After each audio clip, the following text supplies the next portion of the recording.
Magandang gabi po sa ating lahat mga kapatid. Greetings of love, joy, and peace. Especially sa lahat ng nakikibahagi sa gawain ito ng 1900 hour prayer call. Tayo po muna ay manalangin na katulad ng panalangin ni Haring David in Psalms chapter 19 verse 14. May the words of my mouth and the meditation of my heart be acceptable to you, O God, my Lord, my rock, and my Redeemer. Amen. As advised by Pastor Ronnie, ito po ang huling gabi ng ating pagsasama-sama sa 1900 hour prayer call. At nagpupuri tayo sa Panginoon sapagkat pinagkalooban niya tayo ng napakagandang gawain na ito na kung saan ay naipahayag natin ang salita ng Diyos at naipahayag or naipadama ang concern sa ating mga kapatid, kaibigan, kapamilya sa pamamagitan ng pagluhog sa Panginoon sa pananalangin. At napakahaba ng nilakbay ng ating gawain, di po ba?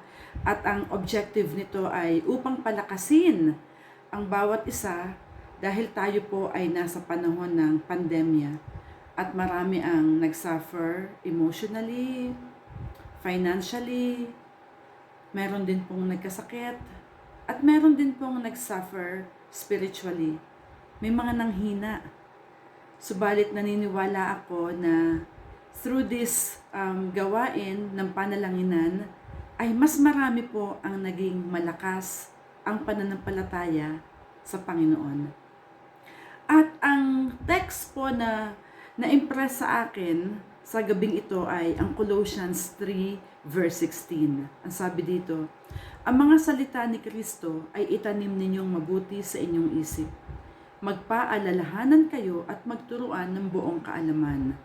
Umawit kayo ng mga imno, salmo at mga awiting espiritual na may pasasalamat sa Diyos.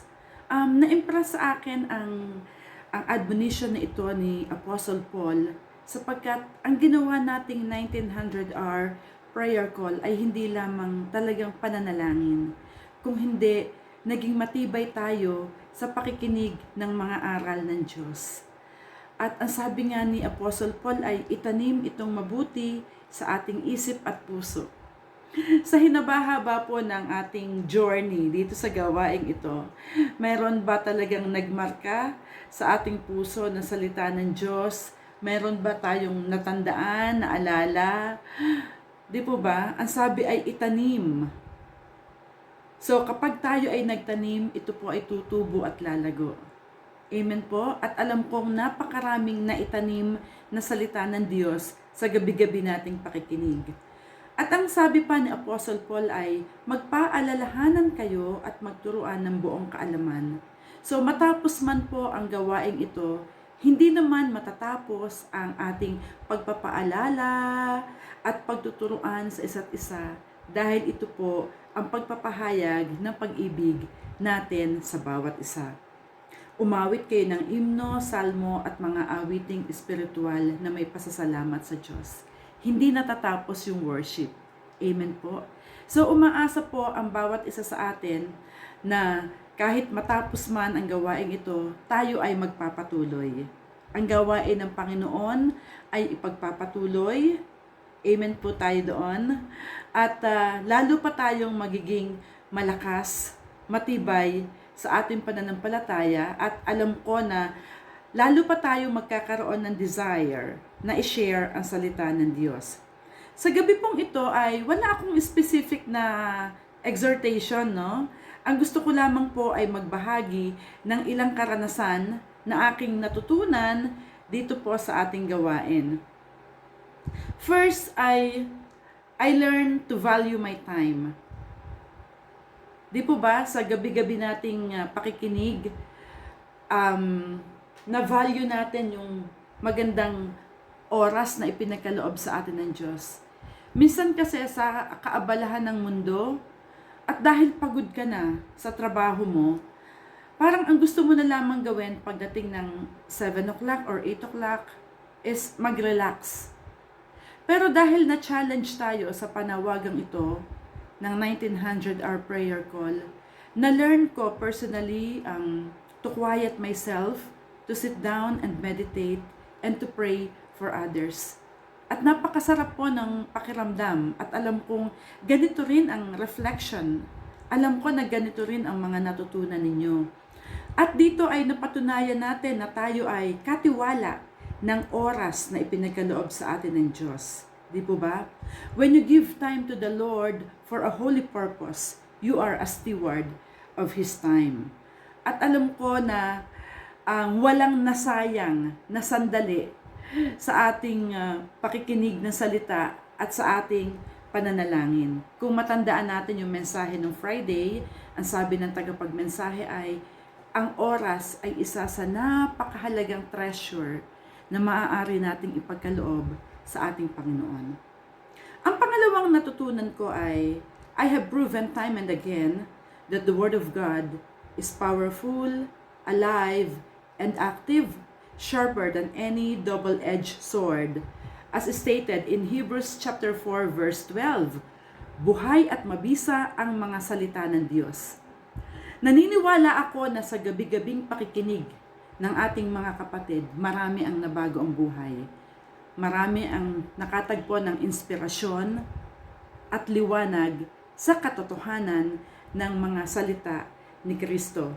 At isa ako sa nabiyayaan, kahit pa sabihin natin siguro na, lingkod ka ng Diyos, ikaw ay isa ng tagapagturo, matatag ka na sa pananampalataya. Pero ako po personally, maibahagi ko sa inyo na sa panahon ng pandemya, nakaranas din ako na mawala ng pag-asa. Kasi gusto kong umuwi sa Pilipinas at inaalala namin ang aming mga anak, inaalala ko, pero hindi ako makauwi. Sabi ko, nawawala na ako ng pag-asa.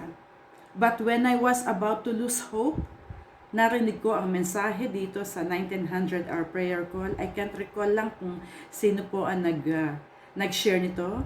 In Romans 15:13, You, O God, is our God of hope, that you will fill us with joy and peace in believing, so that by the power of the Holy Spirit, you may abound in hope. So sa kabila po ng ating kawalang pag-asa, ang Panginoon ang magpupuno sa atin ng kagalakan at kapayapaan sa ating puso at tutulungan tayo ng banal na Espiritu to abound in hope. Salamat po sa ating gawaing ito na nag-remind at patuloy na nagre-remind sa akin at sa ating lahat na mabuhay tayo sa pag-asa kay Kristo. Alam nyo, isa ko pa rin ma-share ay sa panahon ng pandemic, I felt so burdened and tired kasi nag-start ang online class at hindi naman po ako mateki na tao. Hindi ako magaling sa technology and ang pakiramdam ko ay pagod na pagod ako sa buong maghapon. Physically, pagod na pagod ako. At dahil pagod na pagod ako, naapektuhan yung emotion ko. Sometimes yung spiritual aspect. Pero sa aking pakikinig, sa gawain natin, mayroong nag-share na ang sabi ay, You will renew our strength, and we will soar on wings like eagles, that we will run and not be weary, that we will walk and not faint. And it is in Isaiah 40:31. So ginawa ko itong personal. Sabi ko salamat at nare-remind tayo ng mga salita ng Diyos na kung tayo ay magtitiwala sa Diyos, ibabalik niya sa atin yung ating lakas. And we will soar. I will soar on wings like eagles. I will run and I will not be weary. I will walk and will not faint. May mga panahon na natakot din ako. Takot din ako Kasi naalala ko yung mga anak namin na nasa Philippines na wala silang kasama. Pero ang sabi ng Panginoon, fear not, for I am with you. For I am your God, I will strengthen you. Isaiah 41 verse 10. Kaya we always pray na i-cover ng blood ni Jesus yung ating mga mahal sa buhay. Cover them with mighty love, with His mighty love and His mighty protection. At napalakas din ako doon sa isang pangako ng Diyos sa atin in Isaiah 43:2. Ang sabi ay, When you pass through the waters, I will be with you. When you go through the rivers, they shall not overflow you. When you walk through the fire, you shall not be burned, nor shall the flame scorch you. In Isaiah 43 verse 2. At alam kong marami ang nag-claim sa verse na ito. Nung napakinggan ko ito sa mensahe ng isang kapatid natin, ay sabi ko, salamat Panginoon dahil ikaw talaga ang nag-iingat sa amin. Sa kabila ng banta ng kapahamakan, ikaw ang nagbibigay sa amin ng pag-iingat at protection. Kaya salamat po Panginoon at salamat sa gawain na napapakinggan natin ang mga ganitong promises of God. And when I felt the need to cry, dahil may mga panahon pong umiyak ako, mayroon po kaming, ako may estudyante po kasi akong namatay dahil sa COVID. At nagkataon na ang kanyang tiya ay mga kaibigan ko. At nakatulong itong 1900-hour prayer call dahil nakapagbigay ako ng kalakasan sa kanila sa pamamagitan ng salita ng Diyos. And I mourn with them. Dahil naramdaman ko yung bigat ng kanilang naramdaman. Pero higit sa lahat po ay pinalakas sila ng salita ng Diyos. At doon ay na-remind ako na ang sabi ni Lord in Psalm 18:6, in my distress, I called to the Lord. I cried to God for help. His ears are open to our cries. And in Psalm 30 verse 5, weeping may last for a night, but joy comes in the morning. Napakaraming pagpapala ng kanyang salita na nagpabago at nagpalakas sa ating buhay. And recently po, ang nagmarka sa aking puso na isang mensahe na napakinggan ko dito ay sa kabila ng napakaraming bagay na gusto nating gawin, huwag tayo mawawala ng pag-asa. Kung ito ay kalooban niya, God will make a way. Tunay na ang salita ng Diyos ay bago at sariwa. They are fresh. They are new every morning. Oh, hallelujah. Salamat po sa inyong mga salita, O Panginoon, na tumulong sa akin at sa iba pa naming mga kapatiran na maging mas matatag pa sa hamon ng buhay. So, iyon po yung pangalawang reflection ko ngayong gabi. At pangatlo po ay I learned how to be more thankful. At ang isang mukha ng pasasalamat na natutunan ko ay magpasalamat sa Diyos sa kabila ng kawalan. Ang na-impress po sa aking verse dito ay sa Habakkuk 3:17-19. Napakaganda po ng sinasabi dito na ang sabi ni Habakkuk, dahil napakaraming experience ng kanilang bansa, experience ng pagkasira, experience ng pagkaapi, at ang feeling ng mga anak ng Diyos, ang feeling ng mga tao ay pinabayaan na sila ng Diyos. At marami po ang nasira ang kabuhayan, di po ba? Pero ang sabi ni Habakkuk, bagamat di namumunga ang punong igos, at hindi rin namumunga ang puno ng ubas, at ang oliboy na balam, at walang anihin sa mga bukirin. Yun po yung mga major crops nila, di po ba? Na ang sabi ni Habakkuk, kahit hindi ito namumunga. Di po ba? Tapos sabi pa niya, kahit daanan ng salot ang bakahan, at mamatay ang mga tupa sa kulungan. Ang sabi niya sa salitang ito ay, magpapasalamat pa rin ako, mananalig pa rin ako kay Yahweh, ako'y magagalak dahil sa Diyos na aking kaligtasan. Ang Diyos na si Yahweh ang aking lakas. So sa kabila ng kawalan, ay mayroon pa rin pagpapasalamat sa kanyang puso. Ang ganda-ganda, it's a hymn of praise para sa akin. It is a prayer of praise, a hymn of praise na naranasan natin sa panahon na ito ng pandemya ang mawalan, di po ba? Nawalan tayo ng salary, nawalan tayo ng mahal sa buhay, yung iba nawalan ng pag-asa, marami ang nawalan ng trabaho. Hindi man natin alam ang kwento ng buhay ng iba, pero totoo po, marami ang nawalan. Pero ito yung isang natutunan ko, ang patuloy kang magpasalamat sa Diyos in spite of.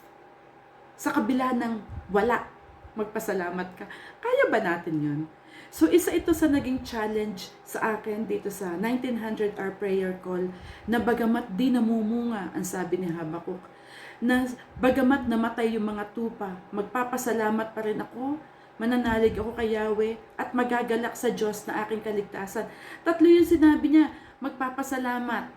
Hindi natatapos yung pasasalamat. Mananalig, hindi nawala yung faith mo sa kabila ng takot, sa kabila ng kawalan. At ito yung pinakamahalaga, magagalak dahil sa Diyos na aking kaligtasan. Still may joy sa puso. Ang 1900-hour prayer call para sa akin is a beautiful time of sharing God's love and grace. Minsan may mga bagay na akala natin pangit. Yung mga nangyayari sa kapaligiran natin, akala natin pangit lahat. Subalit may ipinapakita din itong kagandahan. Nakita ko dito kung paano kumilos ang Diyos sa buhay ng bawat isa. May mga pamilya na nagkaroon ng family devotion. May mga taong kumilala sa Diyos. Marami sa atin ang naging masigasig sa pananalangin. Marami sa atin ang nagkaroon ng habag sa kapwa. Marami sa atin ang natutunan ng simpleng pamumuhay. At higit sa lahat, marami sa atin ang naging matatag. So there's beauty in it. May mga bagay talaga na akala mo pangit, pero napakaganda pala niya. Katulad ng larawan ni Jesus sa krus ng Kalbaryo. Kung titingnan mo, pangit, nakakaawa, nakakapanlunos, nakakapanghina. Subalit sa kabila ng pangit na larawan ay napakaganda ng ipinakikita nito. It's a beautiful expression of God's love and grace to humankind. It's a beautiful expression of His love. It's a beautiful expression of His mercy. Kaya salamat po, Panginoon, sa mga bagay na ipinakita mo sa amin sa panahong ito. At ang aming 1900-hour prayer call ay napakalaki ng naiambag upang makita namin ang kagandahan sa kabila ng pangit na larawan. Thank you, Father God, sa lahat ng ito, at nagre-rejoice ang aming mga puso dahil kami po ay mga overcomers. Yes, praise God, we are overcomers. So ito lamang po mga kapatid ang maiibahagi ko sa ending ng ating gawain, at nawa ay mas ma-challenge pa tayo sa paglilingkod sa ating Panginoon, at mas magkaroon pa tayo ng desire na lumuhod para sa pangangailangan at daing ng ating kapwa. Sa pangalan ng Ama, ng Anak, at ng Espiritu Santo. Amen.